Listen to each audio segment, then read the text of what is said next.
Hello, good day, viewers, good day, people.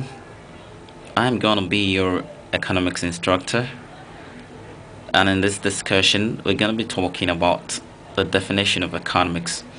Of course, we have various definitions of economics. We have, great economists like Alfred Marshall, like John Stuart Mills, like A.C. Purger, like Adam Smith, all right, like Lionel Robbins. Right, today we're gonna be talking about you know, two from those definitions. Talking about Adam Smith's definition and its own definition, and define economics in terms of wealth. All right, he defined, and I quote, said economics is an inquiry into nature and causes of wealth among nations. Of course, in his own definition, he believed that economics is just like a probe, into nature, into the existence of nature, of supernatural, existence of, things. You understand? All right, and the causes, what leads to, the acquisition of wealth among nations. Before we talk about nations, definitely we must talk about the microscopic part of the society, talking about the individuals, talking about, the firms, talking about organizations. You understand? We cannot talk about organization without talking about an individual, and we cannot talk about a nation without talking about an organization, or talking about, organizations. You understand? So, talking about the Lionel Robbins definition, that's Professor Lionel Robbins definition, who has a definition that is universally acceptable in the world today. In its own definition, define economics in terms of scarcity and choice. You understand? He defined economics using the concept of scarcity. You understand? In its own definition, he defined it, and I quote, all right? He defined economics, and I quote, economics can be defined as a social science that studies human behavior as a relationship between ends and scarce means which have alternative uses. You understand? So, explaining some key terms in Professor Lionel Robbins' definition, we have 5 basic key terms there. The terms, we have them as single word, and of course we have them as phrasal statements. You understand? The first one we're going to be talking about is social science. You understand? Social science, there is a phrasal term. All right. Then we're going to be talking about ends. That's a single term. All right. That's a single term. All right. Then we're going to be talking about scarce means. That's another phrasal term. All right. Then we're going to be talking about human behavior. All right. That's another phrasal term. Then of course we're going to be talking about alternative uses. That's another phrasal term. All right. Talking about the first one, social science. A social science is just a science that, that studies, or that concerns animate objects. All right.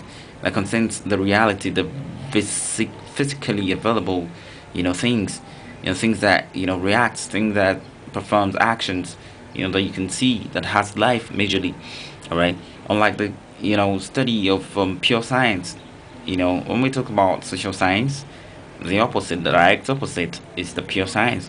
The pure science, like the physics, like the chemistry, they concern those of you who are science students, who are science inclined. You'd agree with me that, physics and chemistry, as an example, are a fundamental example of, a pure science.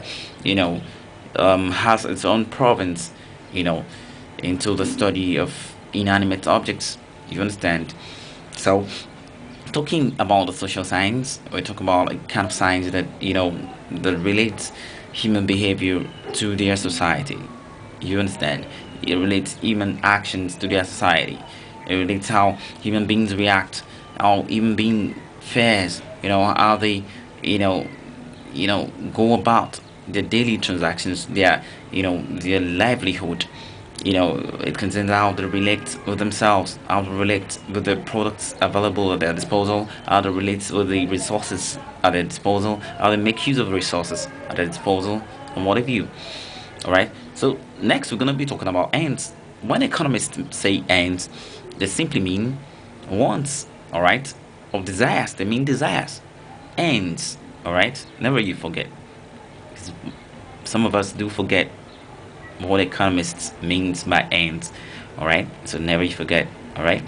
Now, next one we're gonna be talking about, of course, is scarce means. When they say scarce means, or when an economist says scarce means, that means he's talking about limited resources. That means he's talking about a limitation in, productive resources. All right, or a limitation in the kind of resources, all right, that can be used to accomplish a particular want, or that can be used in accomplishing a group of wants, a group of desires. You understand? And never you forget that there exists a distinction between wants and needs, because most textbooks, or some textbooks rather, interchangeably use wants and needs. All right, without explaining the distinction between the two. The first one, when we talk about wants, wants are just our desires. A want is a desire. All right, while needs are urgent desires. There's urgency, you know in the distinction, so you must get it clear today. So when we talk about wants, if I want to give example, not all our wants are our needs. You agree with me? All right, and all our needs are definitely our wants, right? Because there's a level of urgency, in our needs. All right, example is a man who has never ridden in a car, who's never owned a car. All right, so such person will need a car. That means it will be urgent for that person to get a car, most especially if the person is into a business that requires mobility. When I say mobility, you understand, I'm talking about a device that could allow you move from one location to another, or that could allow you get connected from one point to another. You understand? Mobile device. Mobile device can be your car, can be a jet, can be a train, can be a plane, can be, can be a device, again, like the handset you make use of, the one you make use in calling. You call your girlfriend, you call your boyfriend, you call your husband, you call your wife, you call your mother, you call your father, you call your relative. You understand? So it's a mobile device, the device that could be carried from one place to another, or that could carry you from one place to another. You understand? You understand my point? Thank you very much for understanding. All right, so now we're going to talk about human behavior. All right, when we say human behavior, we're talking about human reactions. You understand? How human beings react. You understand? Basically, we're going to be talking about prices, demand, and supply. We're going to be explaining the three at a time. When we talk about price came as a result of the availability of supply, or as a result of the existence of the term supply. All right, and demand, all right, came as a result of the existence of product. All right, because if there are no products, there won't be necessity for demand. All right, and if there are no demand, there won't be necessity for supply. So in turn, we explain supply, in terms of creation.